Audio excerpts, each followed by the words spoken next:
now at step 12, our final step in the 12-step program. I do call it a 12-step program for a reason. Why? Is because in order to recover from the disease of porn addiction, we have to do all 12 steps.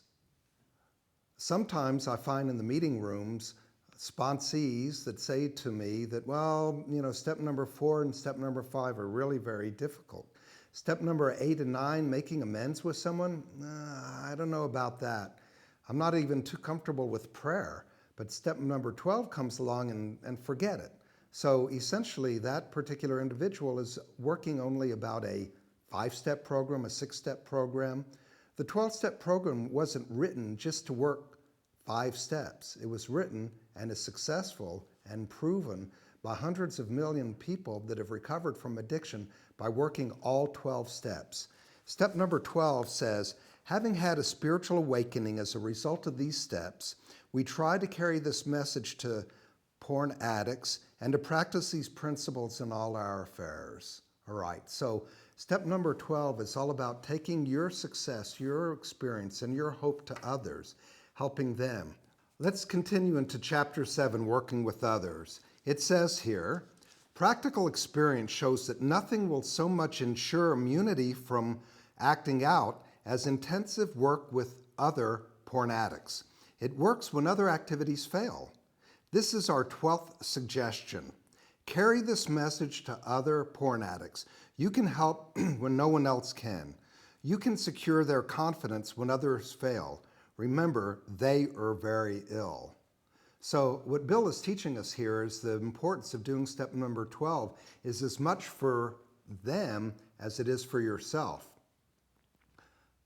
Okay, Mendy. What Bill Wilson is pointing out to us in step number 12 is that it's as beneficial for you as it is for the man that you're trying to help. This is practice. This is achieved when we go to the meeting rooms, when we make contact with other people that come to us, come forward and say, you know what, I think I have a problem with the internet, and I think I have a problem with pornography. And what we can do, as we say in the program, by sharing our experience, strength, and hope. Just watch what it does. Let's continue. He advises us, so cooperate, never criticize. If he does not want to stop using pornography, don't waste your time trying to persuade him. Sometimes it is wise to wait till he goes on a binge. The family may object to this, but unless he is in a dangerous physical condition, it is better to risk it. Don't deal with him while he is very drunk on his pornography. Wait for the end of the spree. Never force yourself upon him. Call him when he is still jittery. He may be more receptive when depressed. So the message that we're learning here from these few lines is that the time to approach a man who's suffering from this addiction is not when he's at his period of acting out, but when he actually reaches a form of life called hitting rock bottom. Hitting rock bottom is when a man finds himself at a place where he is completely hopeless. He sees that his life is ruined. There may be something that is a factor in his life right now that will encourage him and reinforce in him that he better do something about this acting out behavior. Maybe the wife has asked for a separation or a divorce. Maybe his boss has found that he has been using internet during office hours and is at risk of losing his job. Maybe he's just so sick and tired of himself that he has no other choice but to reach out for help. That's the best time to be of service. And after all, you and I know best when that is because we've been there ourselves. Bill Wilson continues saying, see your man alone if possible. Tell him enough about your lusting habits, symptoms, and experiences to encourage him to speak of himself. I mean, he has to feel like we're on the same level, that he can trust you, that you've been in his shoes. Never moralize or lecture to him. When he sees that you know all about the porn problem, commence to describe yourself as a porn addict. Tell him how baffled you were and how you finally learned that you were sick. Give him an account of the struggles that you made in order to stop. Now, this is very interesting that when it says here, tell him how baffled you were, how you finally learned that you were sick. I just want to remind everybody that the 12-step program, the goal of it is not to try to take a bad man and make him good. The goal is to take a man who is sick and help him be healthy. Bill gives us some more instructions to us. If you are satisfied that he is a real addict, begin to dwell on the hopeless feature of the malady. Continue to speak of porn addiction as an illness. Talk about the conditions of the body and the mind which accompany it. Keep his attention focused mainly on your personal experience. Mainly on your personal experience is emphasized here a number of times. It's about this connection that you and he can have that no other relationship, he can find no other relationship, not with his doctor, not with his priest, his rabbi, not with his parents, but you, one-on-one. There's another reason that's a little bit hidden in this, is that we will actually learn that what you are doing for him is going to be so beneficial to you. I don't know whether you've heard of the expression that says, the best way to learn something is to teach it. Remember, step number 12 is the icing on the cake of the 12-step program. It's the way that we are able to reinforce within a step 1, 2, 3, 4, 5, 6, 7, 8, 9, 10, and 11 by teaching it to others. Let's see further on page 93 what Bill Wilson is recommending us to effectively work with others. Tell him exactly what happened to you. Stress the spiritual feature freely. If the man may be an agnostic or an atheist, make it emphatic that he does not have to agree with your conception of God. He can choose any conception he likes, provided it makes sense to him.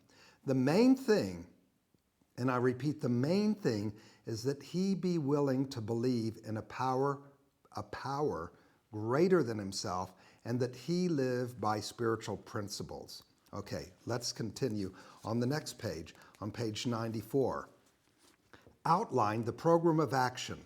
This is a reference to all 12 steps. You can bring him your book. You can show him the 12 steps. You should be discussing with him what the goals are, and what the promises are, and how they've come true for you as well.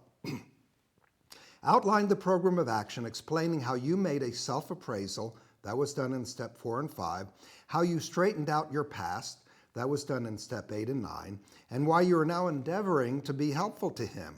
It is important for him to realize that your attempt to pass this on to him plays a vital part in your own recovery. Actually, he may be helping you more than you are helping him. On page 95, it continues, you may be most successful with the addict if you do not exhibit any passion for crusade or reform. Never talk down to the addict from any moral or spiritual hilltop. Simply lay out the kit of spiritual tools for his inspection. Now, we've heard the word spiritual in this chapter quite a lot. And for those of us that have any kind of qualms about that word spiritual, I encourage you to read page 567 in your big book, which is titled The Spiritual Experience, where we learn that the spiritual experience, the spiritual development is all about the personality change. Spirit means personality. The spiritual experience means changing our personality. When we change our person, when we change our personality, when we have a new design for living, our life is much better. Let's continue on to page 99, and it's discussing a very interesting topic. It's the topic that deals with the man and the woman, the husband and the wife, where there's such an intense level of distrust and betrayal in the family that they suffer, and the wife wants to kick the husband out of the house. Let's see what Bill Wilson suggests under these circumstances. And he says, if there be divorce or separation, there should be no undue haste for the couple to get together. The man should be sure of his recovery. The wife should fully understand his new way of life. If their old relationship is to be resumed, it must be on a better basis, since the former life did not work. This means that a new attitude and spirit all around. Sometimes it is to the best interest of all concerned that a couple remain apart. Obviously, no rule can be laid down. Let the porn addict continue his program day by day. And when time for living together has come, it will be apparent to all. Very, very important paragraph on page 99, especially for those that are suffering with issues at the home because of our addiction. What to do, how to separate, how to return to one another. I can share from my own personal experience. When I first understood the disease that I had as an addict, is that I was at a very treacherous place with my own relationship with my wife. And there was a lot of separation between us, even though we were in the same home. So my wife told me clearly, work on yourself, David C., work on yourself. And work on yourself I did. There was no choice for me at that stage. There was too much at risk. And after 9 months, it was like, okay, honey, are you ready to resume our relationship? No, I don't think you've changed enough. And so I gave up on trying to influence her to restore our relationship the way it was, and I continued to work on myself. You know, after about a year time, my wife came to me and said, hey, David C., you're a different person. Let's get back together. Wow, that was music to my ears. And it was very interesting because she then said, I want to have what you've got. And there's a whole program of Anons, Porn-Anon, S-Anon, Al-Anon, Overeaters, support for spouses. And it's something that your spouse might consider. They also can work the 12-step program for the benefit of the entire household. Okay, let's go a little bit further. As it says here on page 102, while you were lusting, you were withdrawing from life little by little. Now you are getting back into the social life of this world. Your job now is to be at a place where you may be of maximum helpfulness to others. And we conclude the 12th step on page 103. Bill Wilson says in closing, after all, our problems were of our own making. Porn was only a symbol. Besides, we have stopped fighting anybody or anything we have to. So let me give a blessing to everybody that's been watching this video, that you should have a clearer understanding of the disease of porn addiction, and that by now you can see the journey that we can take in order to become sober through the pathway of recovery, how we can live in God's light, in His world, doing His will. And when I remove myself from my little tiny corner of the world that is entirely occupied by me through my self-centeredness, my self-righteousness, my self-seeking, my dishonest and fearing and scared of lost and needing to be in control characteristics, that's freedom. That's freedom, and you deserve it. So join our program of recovery.